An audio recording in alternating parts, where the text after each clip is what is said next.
السلام علیکم ورحمۃ اللہ وبرکاتہ۔ الحمد للہ وکفا وسلام علی عبادہ الذین اصطفیٰ، اما بعد۔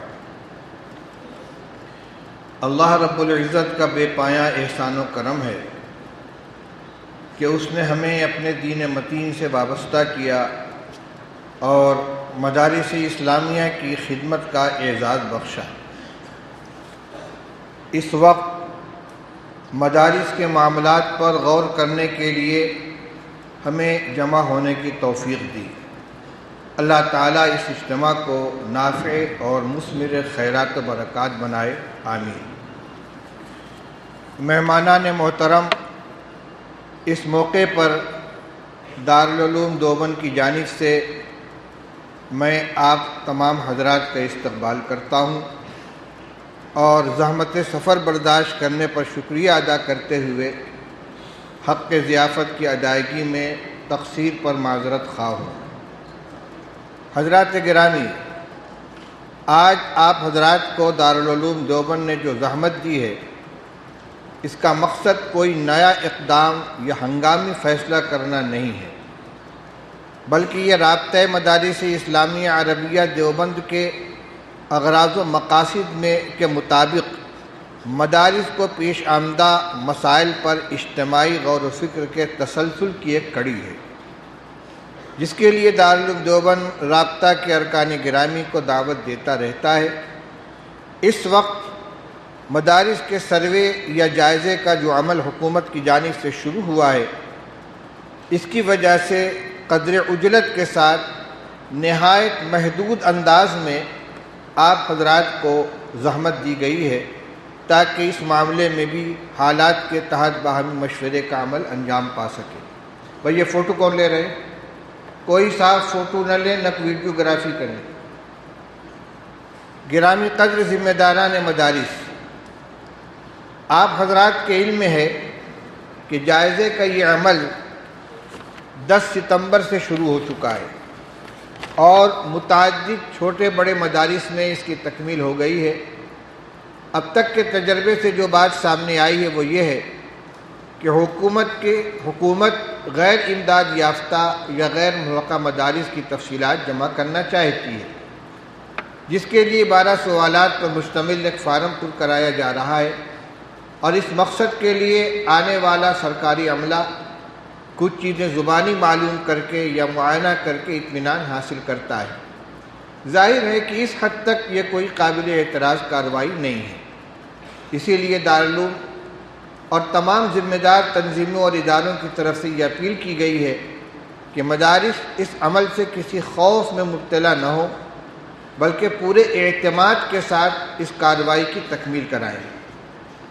ویسے بھی مدارس اسلامیہ کا ہندوستان کی تاریخ میں جو روشن کردار ہے اور کسی پر مخفی نہیں، آزادی کی تحریک میں مدارس کا قائدانہ کردار عالم آشکارا ہے، اور آزادی کے بعد بھی ملک میں امن و محبت اور بھائی چارہ عام کرنے اور دہشت گردی و فرقہ پرستی کا مقابلہ کرنے میں مدارس نے نہایت شاندار خدمات انجام دی ہیں، جن کا اعتراف مختلف مواقع پر حکومتی ذمہ داران اور وزراء کی جانب سے کیا گیا ہے۔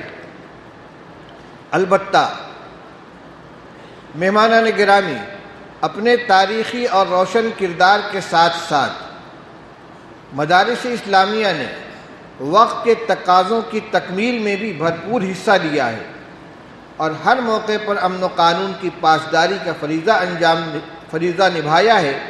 اس لیے مدارس کو کسی خوف یا مایوسی کا شکار ہونے کی ضرورت نہیں ہے۔ البتہ یہ ضروری ہے کہ مدارس اپنی ذمہ دارانہ حیثیت کو ملحوظ رکھتے ہوئے تمام انتظامات کو درست رکھیں۔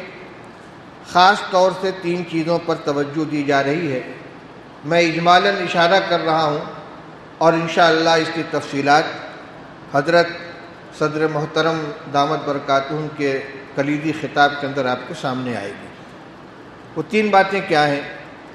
ایک تو مالیاتی نظام کی شفافیت، جس کے لیے آمد و صرف کے تمام حسابات کا ریکارڈ رکھنا، ان کو آڈٹ کرا کر آڈیٹر کی رپورٹ محفوظ رکھنا ضروری ہے۔ اس معاملے میں شرعی اور قانونی ذمہ داریوں سے سبھی اہل مدارس بخوبی واقف ہیں۔ ضرورت اس کی ہے کہ ان پر پوری فرض شناسی کے ساتھ عمل کیا جائے۔ دوسری چیز مدرسے کی جائیدادوں سے متعلق قانونی تقاضوں کی تکمیل ہے۔ اس سلسلے میں متعدد رہنما تحریریں سامنے آ چکی ہیں، ان کی روشنی میں تمام ضروری کارروائیاں عمل میں لائی جائیں۔ تیسری چیز مدارس کے داخلی نظام کی عمدگی ہے، جس میں خاص طور سے طلباء کی تمام ضروریات کی بہتر طریقے پر تکمیل سر فہرست ہے۔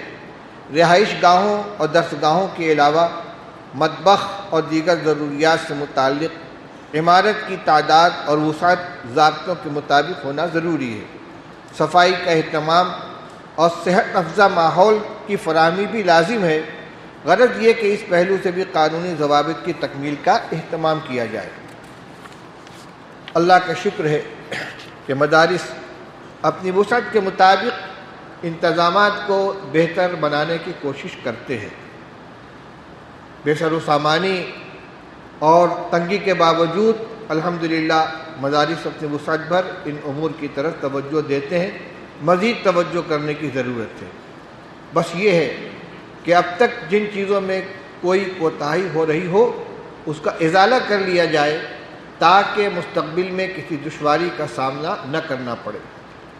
آخر میں ایک ضروری گزارش یہ ہے کہ آپ حضرات سے زیادہ اس حقیقت سے کون واقف ہوگا کہ تمام اسباب کے ساتھ خالق کائنات کی طرف رجوع کامیابی کی شرط اول اور مسائل کے حل کی بنیاد ہے۔ اس لیے پہلے سے زیادہ رجوع الی اللہ کا اہتمام بھی کیا جائے۔